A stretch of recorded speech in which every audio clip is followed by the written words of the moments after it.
Hey YouTube, this is Dan with another video. So as you can probably tell by the way that this was uploaded, this is not a live video, and that's for a couple of reasons. One, I think the quality of the video is going to be better because I'm doing it on my laptop instead of trying to stream it off my laptop.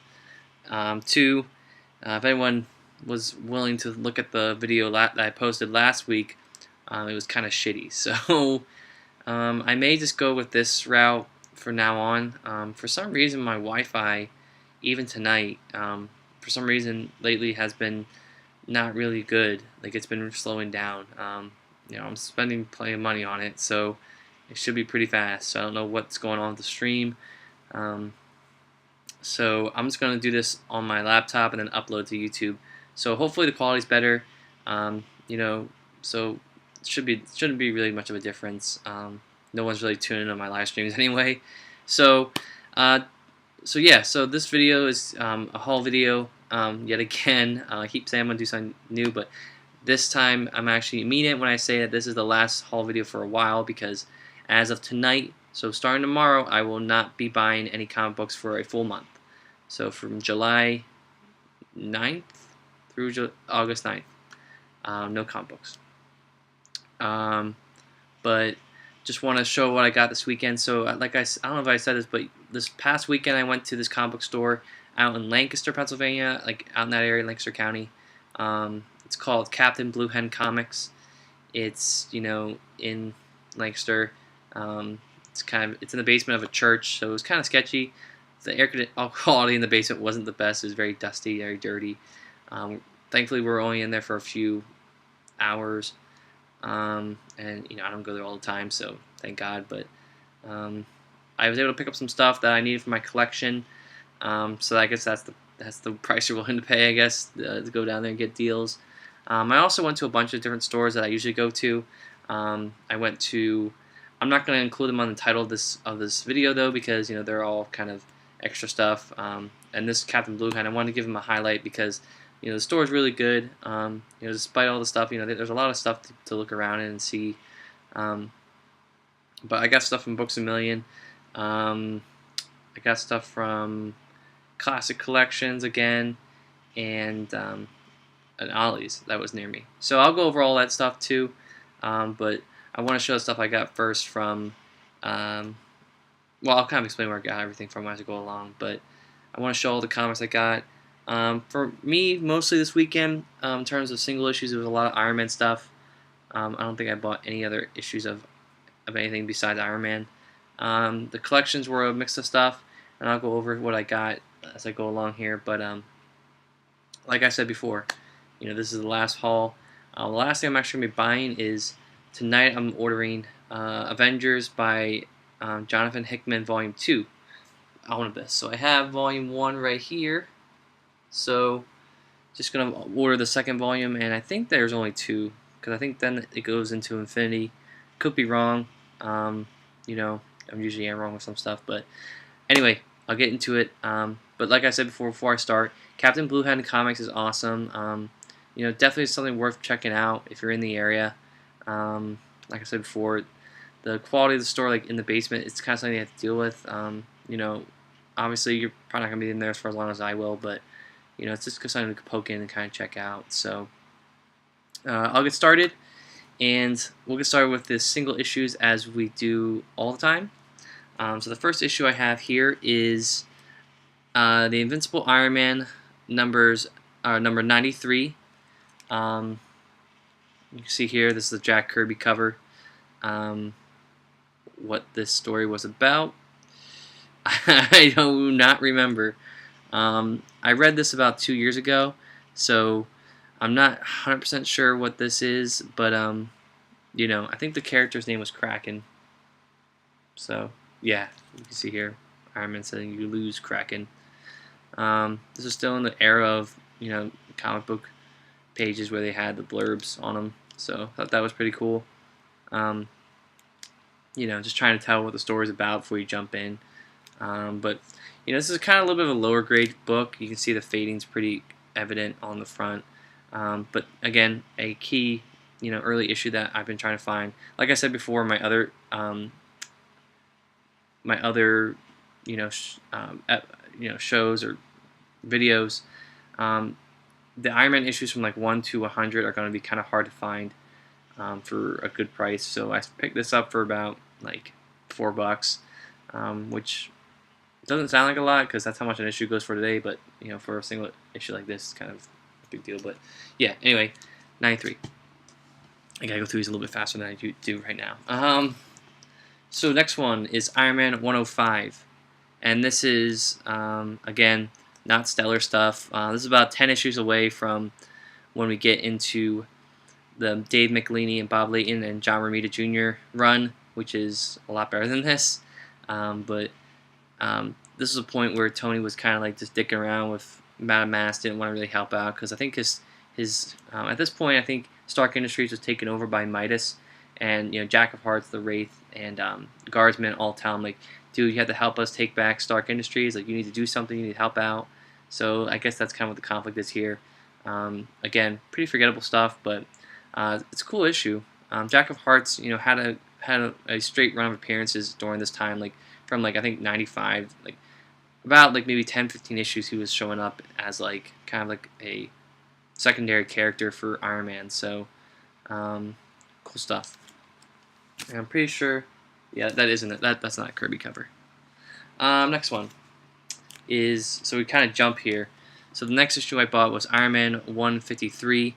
The reason why I didn't buy anything between that was because it was expensive and kind of out of my price range, so I kind of skipped those. I'll get them some other time, but this is 153, so I think this is at the tail end of McElhaney and Layton's run. The Living Laser showing up, generating like this like hologram to fight Tony. Living Laser will evolve as we go along, but for right now, his outfit's kind of, meh. He's also an Avengers villain, early Avengers villain, as I discussed in podcasts that I made for the Students of S.H.I.E.L.D. website, our YouTube channel. So yeah, so cool issue to have.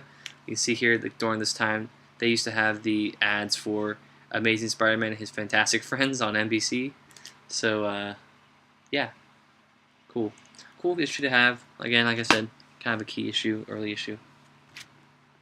Next one is Iron Man 154, featuring the Unicorn.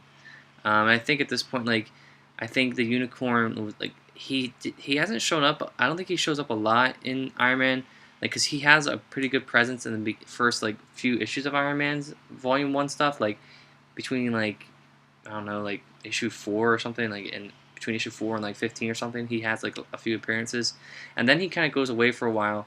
And then he comes back in this story, and I think like something's wrong with his head, and this Russian scientist kind of helps him out, but then it makes him go mad, and Tony has to kind of destroy him and all that stuff. So, not sure when we'll see the Unicorn show up in the MCU, if ever. I don't think he is going to, because he's pretty one-dimensional, but a cool, kind of kooky, quirky Iron Man villain nonetheless. So, cool issue. I think this is trying to see who drew this cover. I don't know. But cool beans. This is the era too when they're like, win a Columbia 10-speed racer bike. So that's ads for you.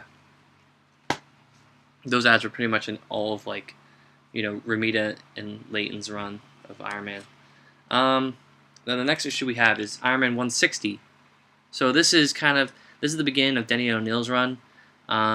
So I think this is kind of like a one-off issue. It's not really the Serpent Squad. I don't think there's much in terms of continuity here that's there.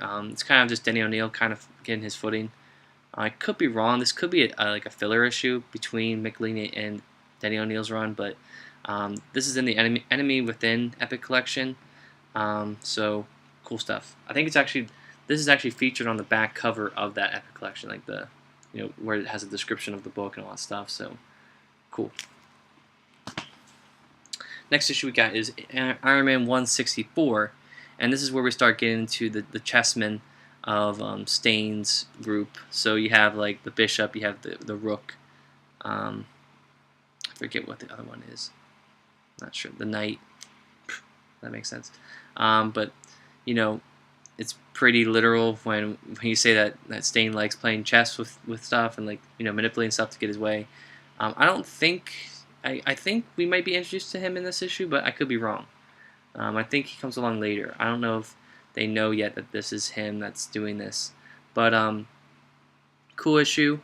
This is actually the cover of the Enemy Within collection. So, between these two right here, you have the cover and the back cover. So, cool stuff. Like I said before, I'm pretty sure this is Denny O'Neil, so it's just him still trying to find his footing, setting up stuff to come, and this would all lead up to the Ironmonger storyline. So, cool stuff. I may have to go back and reread it at some point. I really like this run.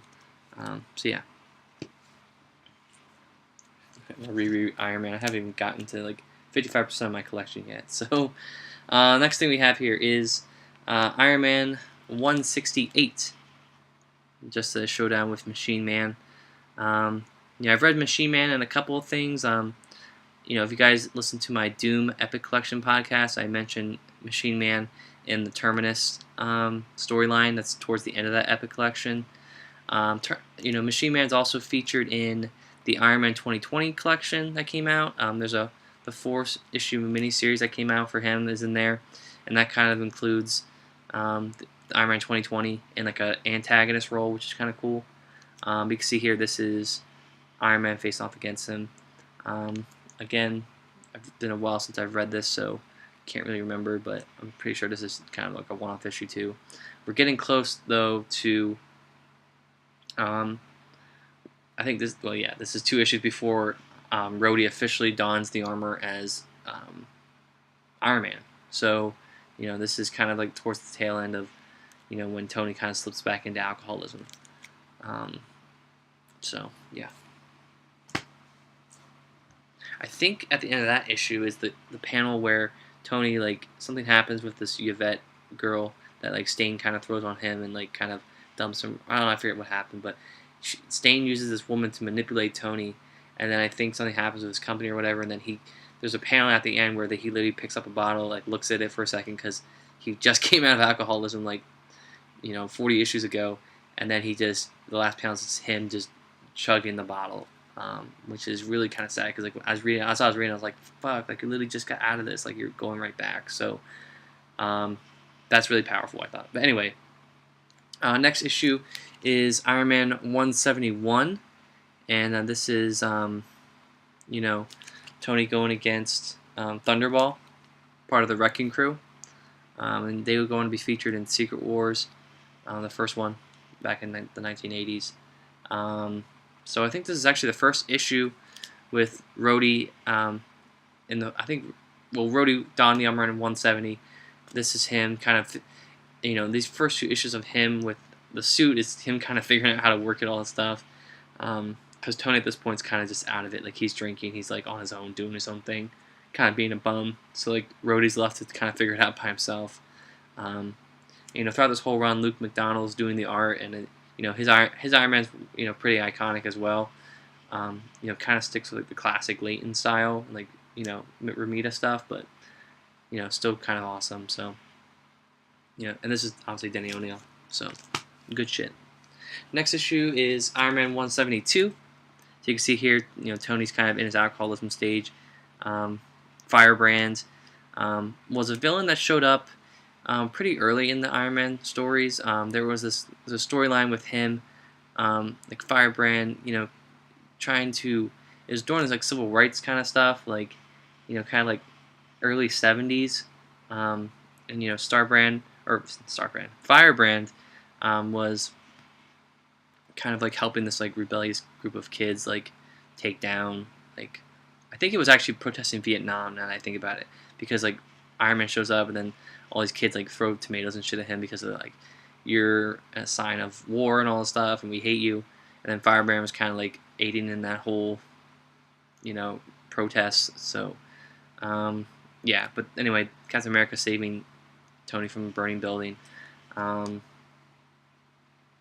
And I think this is like, I think this story features the argument between like Tony and Cap, where like Cap is like, what the hell's going on with you, dude? Like you just got out of this, like I can't help you, you have to learn to help yourself. And it's really kind of sad. Like Tony's crying, and he's like, "Don't leave me," and Cap just walks out the door because what are you gonna do? And then 173, these issues just keep getting sadder and sadder. 173 is the official, you know, overtaking of Stark International to become Stain International. So at this point, we already know who Stain is. We've been introduced to him. But Tony lost his company. Rhodey is still Iron Man. So really iconic issue. Kind of convenient that both their names start with STA because it's not that much to replace. But yeah, cool issue nonetheless. And it's weird, during this time when Rhodey became Iron Man, they switched the title from Invincible to All New. So I think if I go back, so 170, I'm guessing 173 was the first issue where he became, where they called it the All New Iron Man. So Rhodey was already Iron Man for 3 issues at this point, but kind of cool to see. Same thing with 174. This is a pretty iconic cover. This is actually the cover for the Many Armors of Iron Man collection that just features a bunch of one-off issues that show the different armors of Iron Man. So like the first Mark I armor, the Mark II, so on and so forth. But this is a really cool issue because after Stain takes over Stark International, obviously he's going to go for the suits because he knows that Iron Man works for Stark International. Or Stark, International. Is it Stark International at this point? Yeah, it is. My bad. But so what Tony and Rhodey do is, I think they team up with. This is the first time that Rhodey teams up with Morley and Cly Irwin, who would go on to be important characters in the Ironmonger saga storyline, whatever. I think they all work together and actually team up and launch all the suits that Tony had into like the ocean or like all these different places in the world, so Stain can't find them. So then the next issue, which I already have, is them going and actually digging up the suits in the water and all that stuff. So it's kind of cool. It's kind of reminiscent of like the Clean Slate Protocol in Iron Man 3, like how he blows up the suits, but in this case he just shoots them off into different parts where he can retrieve them. Just so Stain doesn't get his hands on them. So, cool suit, or cool cover. Next issue is Iron Man 176, and I think this has to do something with like Rhodey's going underground and like fighting with like this chick or whatever. Who now I look, oh wait, never mind, that's not her hair. She's bald. But yeah, just kind of like another one-off issue. I'm definitely think this is something to do with like him going underground, like working with this chick to like destroy this like monster that's underground. It's all right. I like it because it's Iron Man. And then we get into 181, which, oh boy, look at that Mandarin costume. Pretty intense. So Iron Man 181, Rhodey's first bout fighting against the Mandarin. And I think his first time, kind of really having a hard time with like his headaches, because during this whole time, Rhodey's getting used to the suit, but he's experiencing these like headaches, these like pains in his head, and he's wondering what it is, if it's a tumor or if it's just like him not being used to the suit. I think that's what the excuse they was thinking of. It's like, oh well, maybe he's just not configured to the suit, that's why it's doing this. But yeah, he fights off against the Mandarin. I don't think he beats him. I think he just barely gets away with his life, and like Mandarin kind of gets fucked up a little bit. But yeah, so cool stuff. Like see here, I guess the all new title doesn't really last for really long. It's back, and then it goes just to Iron Man. So that's a little weird, but cool stuff. Nice issue to have. Next issue is Iron Man 187. So this is towards the end of. This is getting towards the end of Denny O'Neil's run. You can see here going against Vibro, which isn't really a great villain. This is at this point I think they're out west. Could be wrong, but face off against Vibro. And then we jump all the way to, because at the as we went along there, like past issue, what was that? 187. Past 187, I pretty much have all those issues up to there. So the next issue is Iron Man 302, which is actually featured in the recently released Venomnibus. So if you're a Venom fan, you're gonna want to read this. And my freaking computer just fell asleep. So let me fix this, and I will get back. I'm sorry about that. So yeah, so this is really cool. You know, Venom. Pretty sure this is the first and only time he's ever featured in the Iron Man book. So kind of cool to see that. May have to read this at some point. I don't know if it's going to ever be collected, but it's actually part of the Crash and Burn storyline. So I think I actually bought an issue a while ago, about a few months ago, that had Thunderstrike, and it's one of those. Yeah, I think I actually bought it at PhillyCon. So cool stuff. And then we get into some Teen Tony stuff. So we get into Iron Man 324. So you can see here, getting towards the very tail end of the Iron Man Volume 1 run. So, just some issues I needed. This is pretty cheap. This is like $2. After the discount, it's like close to like $150, whatever. So, next one. Iron Man 326. I'm sorry. This is the second coming of Tony Stark. First sign, Teen Tony. Very controversial version of Iron Man, and not a great cover, but I have it. So, at this point now, I'm almost filled in all the gaps from 332 back to like 180 something. So that's a pretty good chunk of stuff. This is one issue that I didn't have, so cool to have that now. And then the last issue I have for Iron Man Volume 1 is Iron Man 330.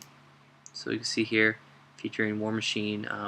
You see here, this is also the late 90s, so the art is starting to look a little bit better in terms of like coloring. It's not just full color scheme, it's kind of digitally rendering the colors. So cool stuff.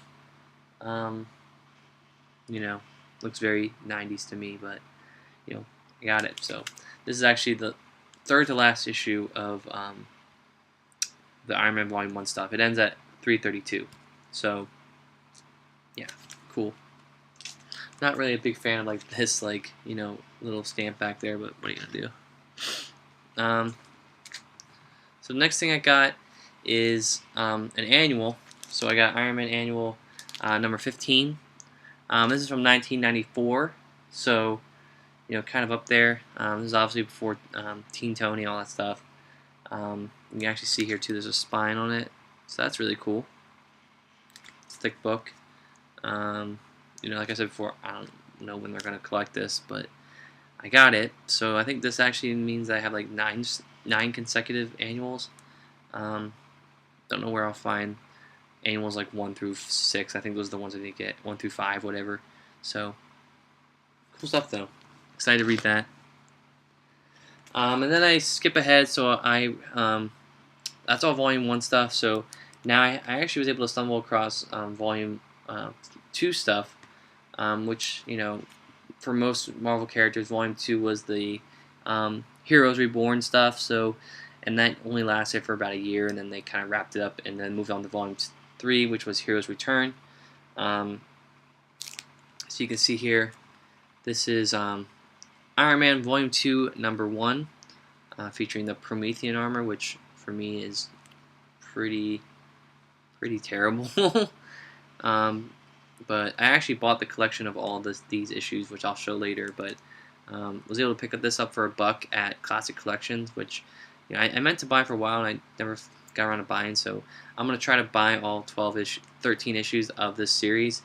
So I got issue 1, so that's great. And I also bought issue 13, which is the last issue, like I said before.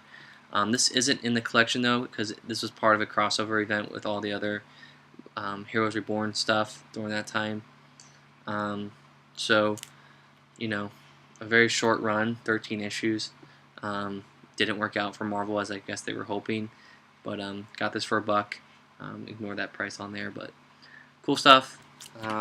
Just need to get numbers 2 through 12 now, so wish me luck. So those are all of my single issues. So let me just reorganize those real quick.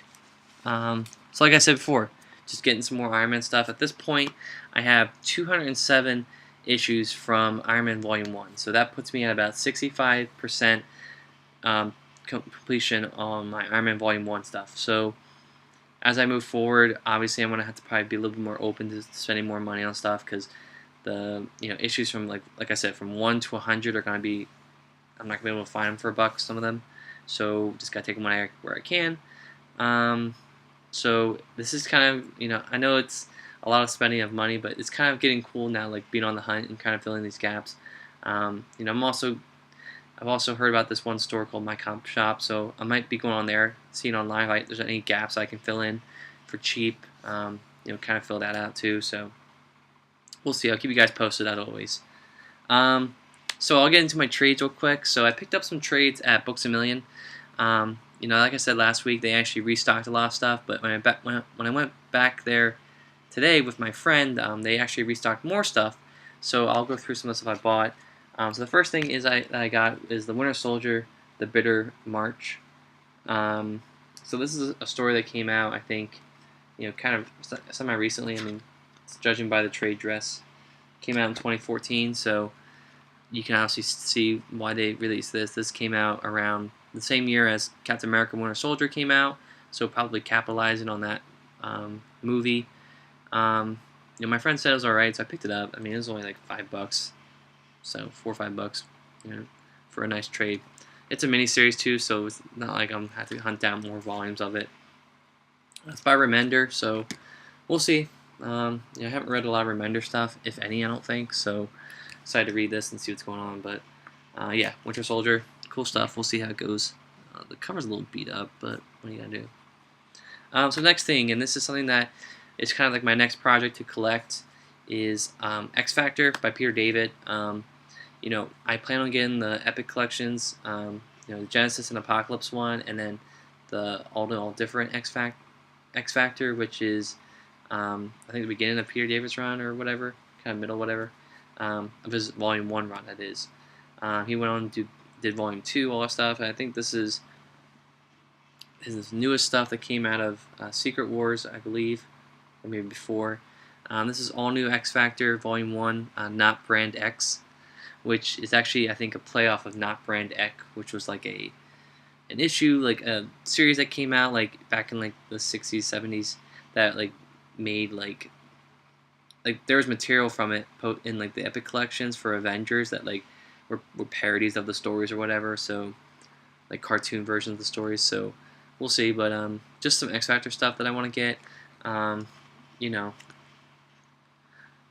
not like a X-Men like completionist, but I when I see stuff that I can pick up for cheap and like kind of get collecting, that's kind of cool. So I'm excited to read this. I've heard Peter David's a really good writer, not just for this, but for his Hulk and all that stuff. So exciting. And it's a modern book, so it's not going to be a tough read like a wordy read, at least, like some older books can be sometimes. So yes, I picked those two up at Books A Million. Next book I picked up is at Ollie's for $3. So, and that is the Justice League of America: The Tornado's Path by Brad Meltzer and Ed Benz. I think that's what it is. So I think I could name like half the people on this list, but I'm excited to read it. Heard it's really good. $3, I mean, why not? Just trying to get into some more DC stuff. I know for a while I was like, no DC, like banish all that stuff, but I'm coming around to it. I've been reading a lot of Batman. I'm actually going to try to finish a collection of Batman tonight. I've been reading it. It's really good. But this is really cool, so we'll see how it is. This is Volume 1, so I just got to pick up, I guess, Volume 2. I don't know how many of them there are, but excited. And then this was a gift that my friend gave me. This is actually in the recently released Batman and Robin Omnibus that came out by Peter Tomasi and Patrick Gleason.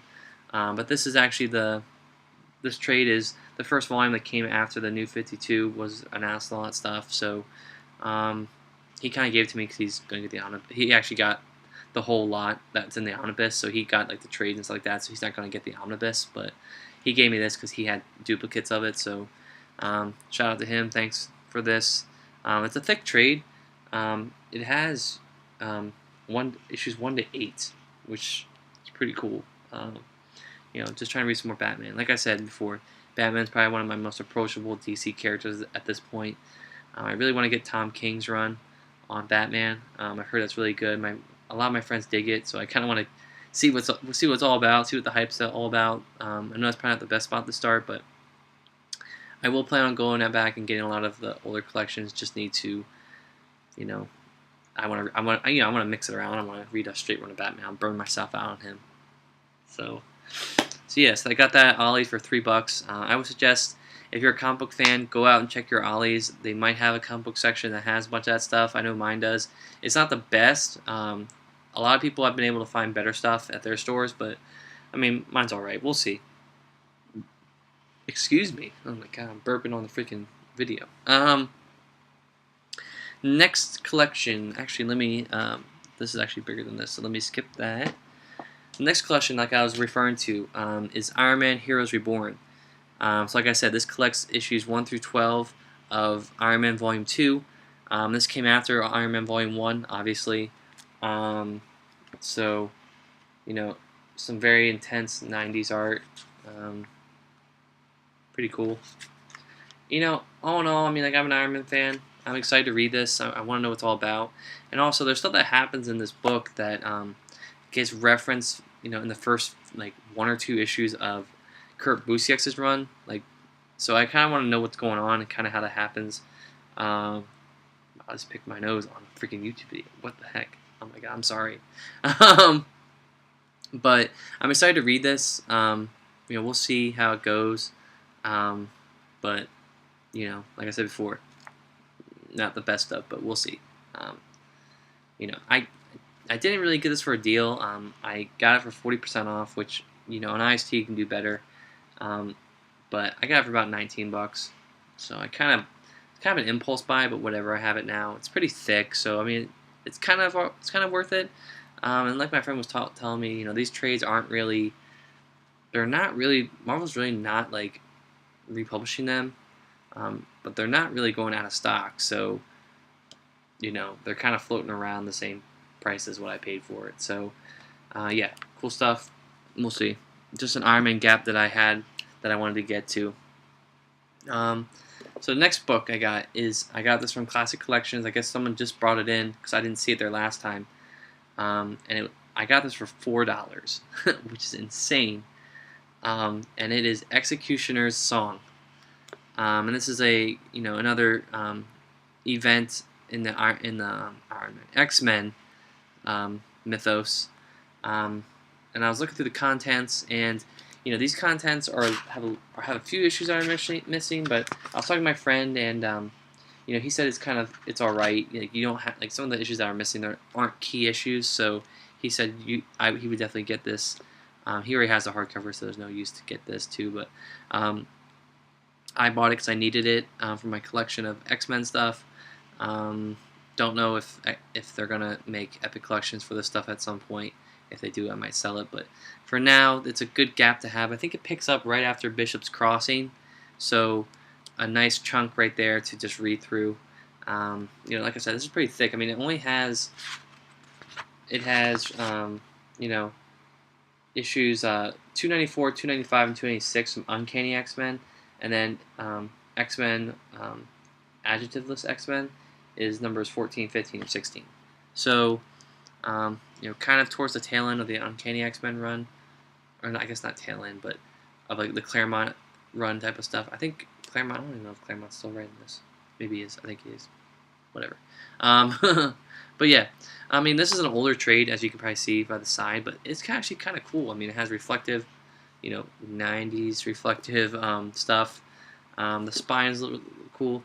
The only thing annoying about it is that it's slightly, in terms of width, it's a little bit wider, and it's a little bit shorter in terms of a regular trade these days. But pretty cool. Let me just see if I can find it. That looks pretty intense. So we'll see. Like I said before, I've read up to I read up until the third omnibus of the Uncanny X-Men, which is which ends with the marriage of Madeline Pryor and Scott Summers. So, kind of just waiting for the fourth and fifth, Uncanny X-Men omnibus. I'm gonna get the Mutant Massacre omnibus when it comes out in like October, November. So just waiting on that stuff to kind of fill in the gaps, and then I can kind of pick up again and start reading it. I think the end of the third omnibus is kind of the best spot to end, because it's kind of like, okay, they're married, and then now I know where everyone will be at when I come back and reread it. So just waiting on that to be collected so that I can kind of read it all and understand it all at the same time. So yeah, but that's a really cool little thing to have, because I don't know when Marvel's going to reprint that.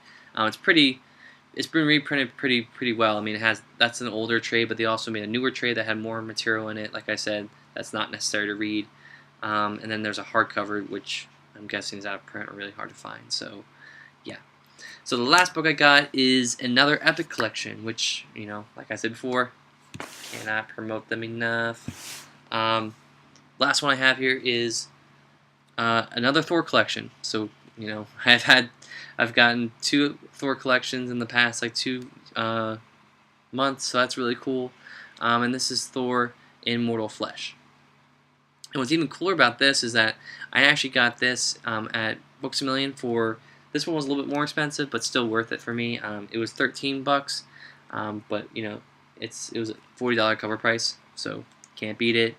And this actually picks up right after the War of the Pantheons Epic Collection, which I own, which that picks up right after the Walter Simonson Omnibus. So at this point, I'm looking at about maybe, I think, 80 some issues of straight Thor material to read.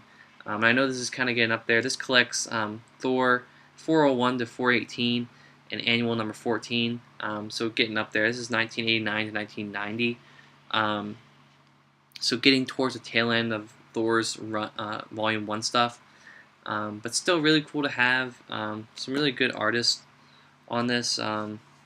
Friends. I think Friends is an artist, yeah. Trimp is also an artist. He did a lot of stuff with Iron Man and stuff like that. But yeah, just excited to have. Like I said before, it's gonna be consecutive, so I'll be able to read all the stuff in order and understand it all. But now my goal is kind of to go back and collect the first 4 Epic collections with the Jack Kirby and Stan Lee stuff. So we'll see how that goes. But for right now, I'll be satisfied with this. My Books A Million actually restocked some Epic collections that I've been noticing. They had a Captain America Lives Again Epic collection, which is the first one, with like Tales of Suspense stuff, which I actually bought on IST for $20. So I'm kind of kicking myself about that, because they were selling it for like 10. And then they also had some more X-Men Children of the Atom, which I already own, so didn't see a need to buy it again. But so yeah. So that's my last book. That's my whole haul. I know this video probably went really long. Wow, 38 minutes. So that's pretty much all I have. Like I said before, next week I'm thinking about doing something new. I might do, definitely next week we're going to get something out of the haul. I'm thinking about doing some art stuff. So like I said before, I do a lot of art stuff. So I'm going to try to do an art video where I discuss some of the work that I created.